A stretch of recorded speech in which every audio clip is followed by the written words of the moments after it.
Detroit is a city in distress.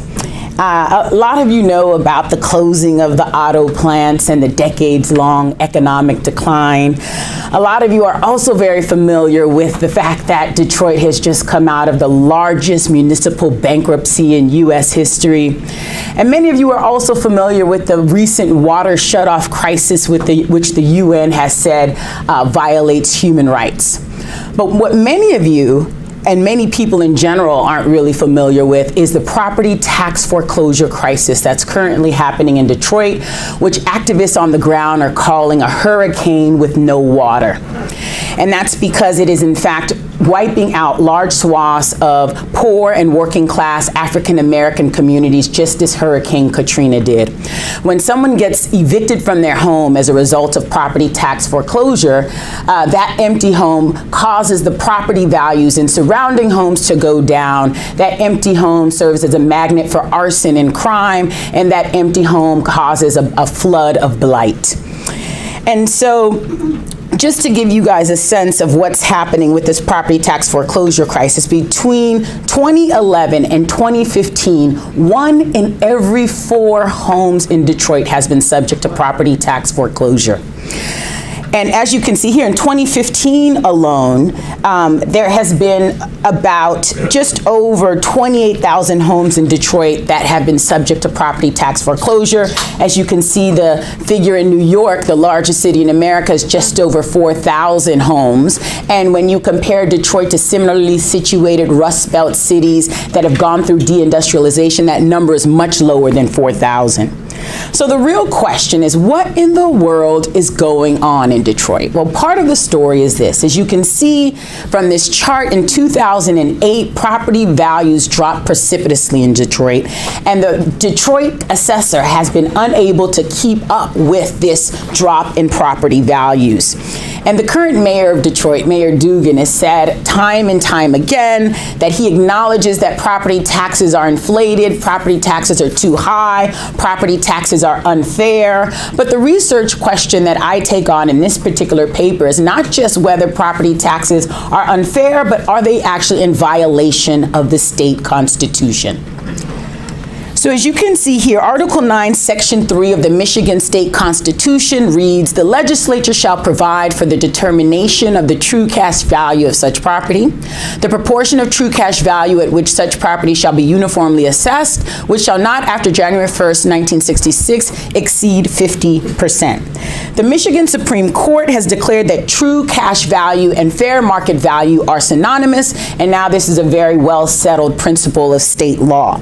So in fact, assessed values cannot exceed 50% of the property's market value. Now, it's really interesting as to how this constitutional provision even came into existence. I went through the records, and there's records from the 1962 Constitutional Convention show that the drafters of the current Michigan Constitution were in fact concerned about the very same assessment inequities we are seeing in Detroit. The prior Constitution in Michigan, prior state Constitution, was the 1908 Constitution, and that required states and localities to assess all properties at their full cash value. But despite this requirement, variations existed such that some properties were assessed at as little as 2%, while other properties were assessed at more than their full market value. And so the constitutional drafters inserted this provision to prevent that type of assessment inequity. So this question about whether current assessments in Detroit, whether they contravene this constitutional provision, is extremely timely, because on July 13th of this year, the ACLU of Michigan, the NAACP Legal Defense Fund, and Covington and Burling filed a class action lawsuit against the city of Detroit, claiming that the property tax foreclosure crisis was against the was racially discriminatory and violated the Fair Housing Act. What our our work does is give the lawyers a second line of illegality, which it also not only contravenes the Fair Housing Act, but we're also saying it contravenes the state constitution. And we're working really closely with the lawyers on that particular case. So it's really funny how I even came across this research question. As many of you know, the project I'm actually working on right now and got the NSF grant for was working with doing research on squatters in Detroit. But there are two kinds of squatters. The first kind are takeovers, which people who come into a property with no prior legal relationship to that property, but they're also holdovers. Those are people who used to be owners of the home, got foreclosed on through tax or mortgage foreclosure, but stayed. They're squatters too. So when I was interviewing that segment of people is when I came across this property tax foreclosure crisis and had to just get to the bottom of what actually was going on. So that's what brought me to this work. So let's just talk about the state of the literature for a moment. So just to be clear, how are property taxes calculated? Well, the core number is the assessed value. And then you minus any qualifying exemptions, and then you multiply that number by the property tax rate. Now, since Detroit has one of the highest, it has the highest property tax rate in the state of Michigan and one of the highest tax rates in the nation, its effective tax rates are 3.48%, which is more than double the national average of 1.44%. So since Detroit has this infamous tax rate, we have a lot of work that's been done on Detroit's property tax rate. We have not so much work done on assessments, but we have two very key studies that have been done on assessments. One is written by my co-author, who's an economist, Timothy Hodge, and his associates, and they basically examined assessment inequity in 1 year in 2010 for the whole city of Detroit, and they found significant assessment inequity. And there's also a second major study done by Margie Dewar, who's an urban planner at University of Michigan, and she, instead of just looking at 1 year, looks at a few years, 2008 through 2013, but for one community, the Morningside community, and she also finds severe assessment inequity. So we are making three main contributions to the literature with this paper.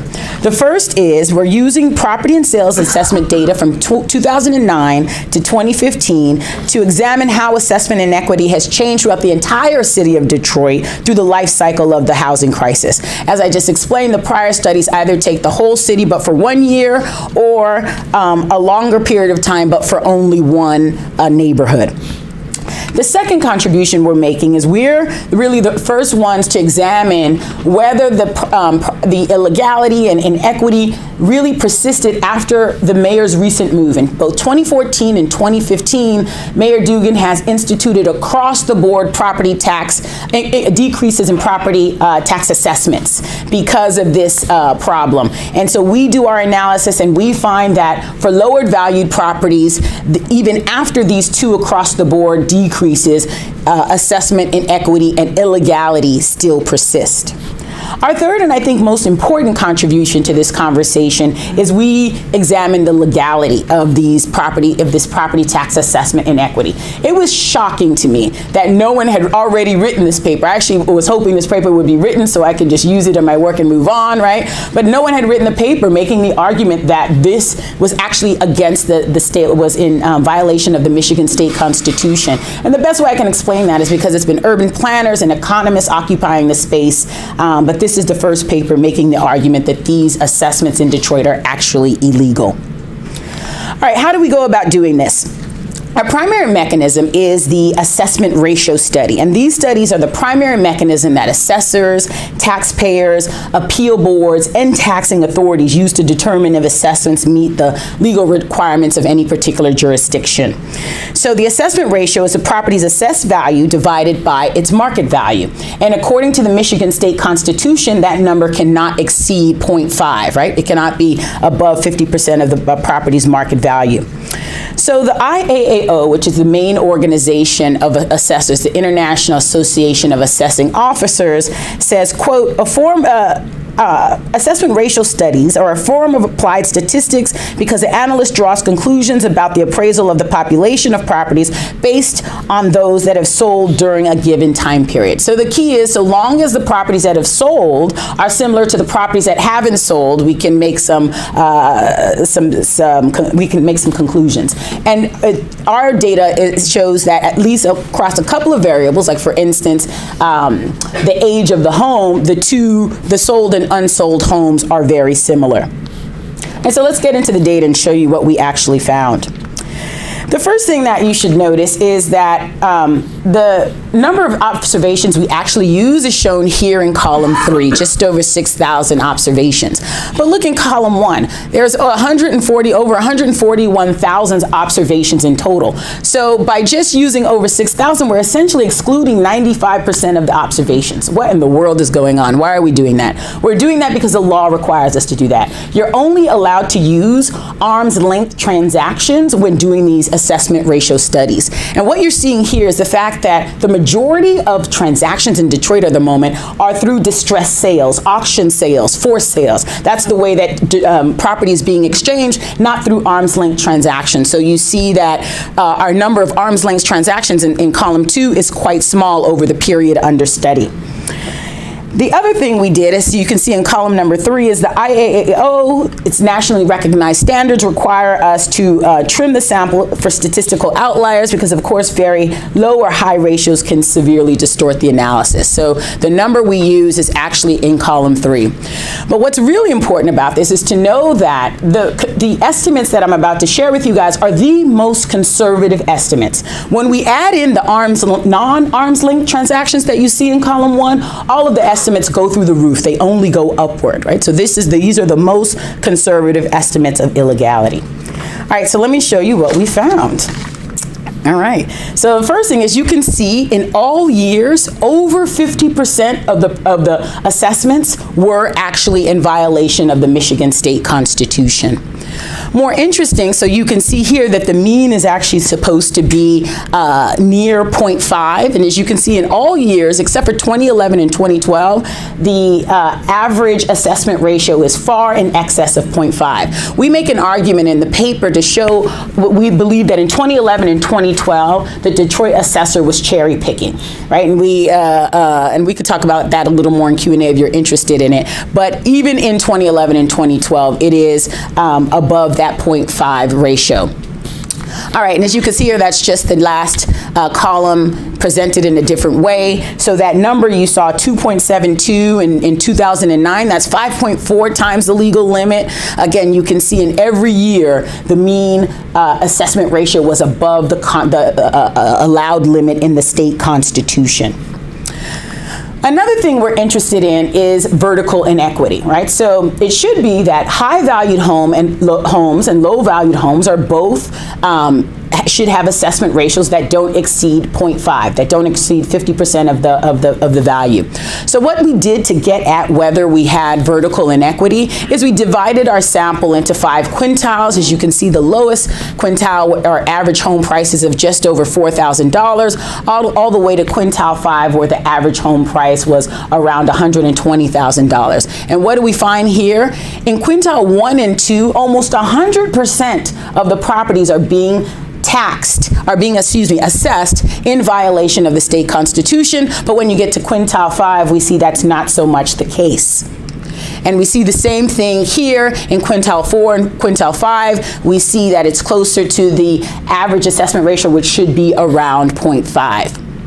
So the next thing we did is we wanted to see, okay, well, after the 2 across the board decreases that Mayor Dugan instituted, do we still find this level of unconstitutionality, right? Does it, and what we find is the answer is yes. Like in 2015, again, quintile 1 and quintile 2, we still have near 100% of the properties being assessed in violation of the state constitution. But we see for quintile 4 and quintile 5, right, we have the values, again, closer to the legal limit. So we don't see that, so we do see heavy vertical inequity in the property tax assessment structure. This is just another view of it to show the green is the quintile 1 all the way up to blue, which is quintile 5, and you can see this just is a visual demonstration of what we found, which is, again, lower valued homes are the ones that are being most heavily assessed, or more, the illegality is most severe for low valued homes. All right, so I used to stop the presentation there, but everybody just was not having it. You know, I'm presenting at these property conferences, they're like, Bernadette, what's going on? Why is this happening? And I kept saying, wait, guys, to the next paper. I'm going to do it in the next paper. They were like, no, no, no, no, no. So I had a compromise with my people, my property people, and they were like, okay, so what I'm doing in this paper is giving you 5 hypotheses as to what I think is going wrong, and then I'm actually going to, with a co-author, Josh Akers, we're going to actually write a paper proving or disproving these hypotheses. But people needed a taste, and so that's what I'm going to give you here is just a taste of what I think is happening. The first thing I think is happening is that the assessor's office is assuming that so long as you have an appeal process, the fact that you have an illegal assessment is fine because you have a right to appeal that assessment. I think that is the main argument. We'll see. Right now the case, the class action lawsuit is in discovery. So but once we get a little further, they'll actually have to give a reason for why they see these numbers. And so we'll know through the lawsuit what their reasoning is for why these inequities exist. But I think I went through a couple of news conferences that the mayor gave, and he is the former prosecutor, so he's a lawyer, and so this is the explanation I heard him give in one of the news conferences. So I think that's what they're going to go with. All right. Second thing I think is what's happening is that they just really lack the capacity to keep up with the steep drop in property values. And so in fact, these assessments are not based on market-related values at all. They're just based on guesses, right? Pure conjecture. So that's the second hypothesis. And we're going to try and investigate that by looking at the actual budgets that the assessor's office has in comparison to similarly situated other cities. We're going to look at qualifications of the employees, et cetera, to really try and figure out if this is what if this is part of the story. The third hypothesis we're going to test is that community activists were just, although there is a vibrant activist community in Detroit, they were, number one, we believe, unaware of this state constitutional provision, and number two, they are just so busy with all the other social ills that they just couldn't give the attention needed to this particular problem. And we're going to investigate this claim by actually interviewing all of the various organizations that have some portfolio of this property tax foreclosure work to get to the bottom of why the vibrant activist community allowed this to happen. Fourth hypothesis we're going to explore is it's actually easier for Detroit to illegally assess people than to do what is the legal thing, which is to raise the property tax rate. Because you can come to the same property tax bill by either illegally assessing or just legally raising the property tax rate, which is legal, right? So they had a choice. And what actually is happening here is there's something called the Headley Amendment that was passed in 1978, which says that if you want to raise a property tax beyond a certain limit, you have to go to the voters. Good luck with that, right? So they went for the illegal assessment instead of doing it the proper way, which is going to the voters and asking for a rise in the property tax rate, which as started the presentation, it's already the highest in Michigan and one of the highest in the nation. The fifth and final thing we think is going on, and we're gonna, it's a very complicated story about local versus county, right? The city versus the county. And what's going on here is Detroit, when you don't pay your property taxes, Wayne County reimburses Detroit, and then they take the right to collect the fees, the fines, and do the foreclosures. All of that money that they collect, and it's a significant amount of money in fees and fines because interest rates on delinquent property tax bills is 18%. Yes, and so that's all supposed to go into something called the Delinquent Tax Revolving Fund.